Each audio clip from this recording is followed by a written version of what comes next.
Is-sibt filgħodu f'Kennedy Grove il-Partit Laburista għamel numru ta' diskussjonijiet mal-pubbliku fejn ġew diskussi diversi temi fosthom l-ambjent u s-soċjetà ġusta. Dan fil-waqt li kien hemm dibattitu fejn kulħadd seta' jgħid tiegħu. F'din il-festa familja qed tfakkar il-kisbiet li għamel il-Partit Laburista dawn l-aħħar 12-il sena. F'dawn id-diskussjonijiet ma naqax li l-membri parlamentari Laburista jipparteċipaw fid-diskussjonijiet u semmu x-xogħlijiet u l-kisbiet mill-Partit Laburista li qed jagħmel biex ikompli joħloq il-ġid għal Maltin u l-Awċin. One News tkellem mal-attivist żagħżugħ Carlos Zarb fejn qasam magħna l-importanza li l-Partit Laburista jkompli jisma' mingħand kulħadd.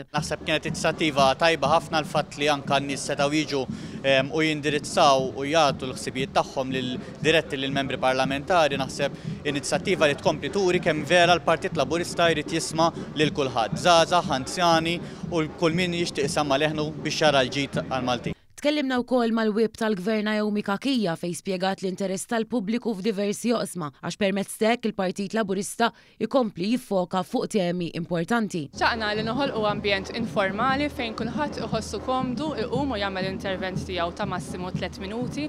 Naħseb li l-kunċett ħadem għaliex kellna ħafna interventi interessanti minn dak li kienu magħna, kellna sala mimlija l-ħin kollu bin-nies deħlin u ħerġin u minna ħareġ illi għalkemm għandna nkomplu niċċelebraw il-kisbiet tagħna hemm ukoll ħafna qaġġ biex nibqgħu naħdmu bħala Partit Laburista fokati fuq it-temi l-iktar importanti għalina.